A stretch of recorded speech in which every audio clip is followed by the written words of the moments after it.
प्रेम से बोलिए जय श्री हरि हरि। इंसान प्रभु को क्या समझ रखा है? इंसान प्रभु से हर समय मांगता रहता है, कुछ ना कुछ मांगता रहता है, लेकिन कभी उसके दिमाग में यह नहीं आया कि इस प्रभु को ही मांग ले। जिसने प्रभु को मांगा उसने प्रभुता नहीं मांगी। जिस इंसान ने प्रभु को मांगा प्रभुता तो उसके कदमों में होती है। कहते हैं कमी नहीं है तेरे कायनात में, कमी नहीं है तेरे कायनात में, मेहंदी लगी है मांगने वालों के हाथ में, मेहंदी लगी है मांगने वालों के हाथ में। प्रभु का दरबार ऐसा दरबार है, वहां क्या कमी हो सकती?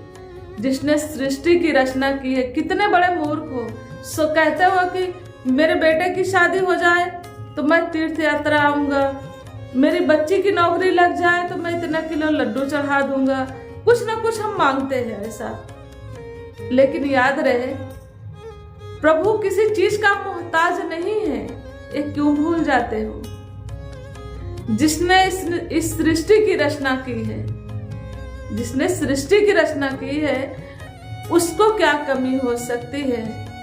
लेकिन आप अपने आप को जिस दिन प्रभु के चरणों में निश्चल भाव से समर्पित हो जाओगे, उस दिन प्रभु आपकी सुनने लग जाएंगे, आपकी बात होने लग जाएगी प्रभु से।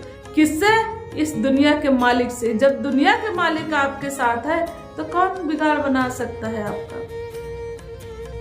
गीता में देखा अर्जुन के साथ सिर्फ भगवान श्री कृष्ण जी हैं, और उधर की सेना आपने देखा कितनी लंबी चौड़ी थी, लेकिन विजय श्री किसकी हासिल हुई?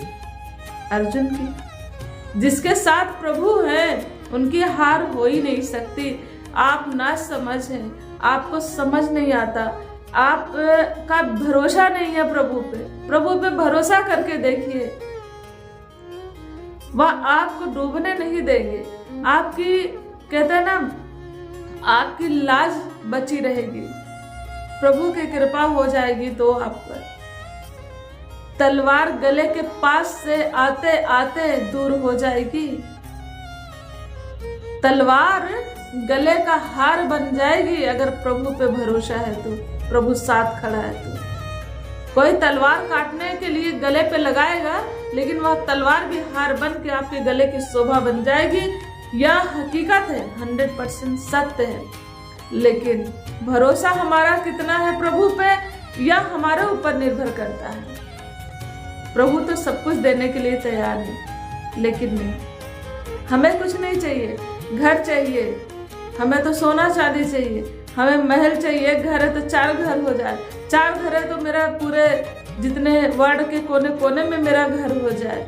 एक गाड़ी है तो मेरी 2 गाड़ी होनी चाहिए। अब 2-3 गाड़ियां हो गई तो गाड़ियों का एक ब्रांड चाहिए।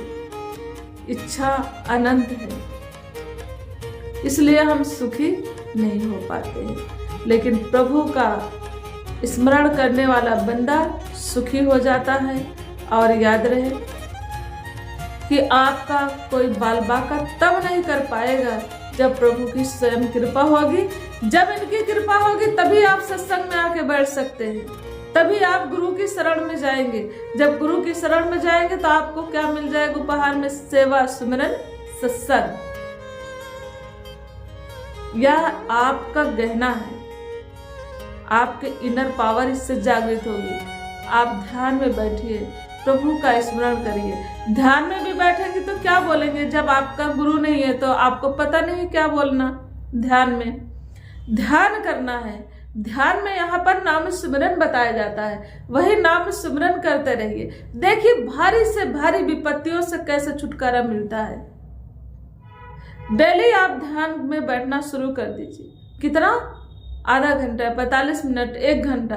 धीरे धीरे आदत बन जाएगी। पहले 10 मिनट, फिर 20 मिनट, फिर 30 मिनट। इसी तरह करते करते आप घंटों ध्यान में बैठ सकते हो। जिस दिन इस अवस्था में आप बैठना शुरू कर देंगे, ध्यान की अवस्था में बैठना शुरू कर देंगे, उसी दिन से आपको एहसास होने लगेगा कि अंदर ही परमात्मा है जिसको हम कहां कहां ढूंढ रहे थे। इनर पावर जिस दिन जागृत हो जाएगी आपकी, उस दिन आपको कुछ और पाने की चाहत खत्म हो जाएगी। आप सुखी हो जाएंगे। आपको कुछ मांगने की जरूरत नहीं है, प्रभु सब कुछ देने वाला है, प्रभु सब कुछ देगा। तो आइए प्रभु से प्रभुता नहीं, प्रभु को ही मांगे। प्रेम से बोलिए जय श्री हरि।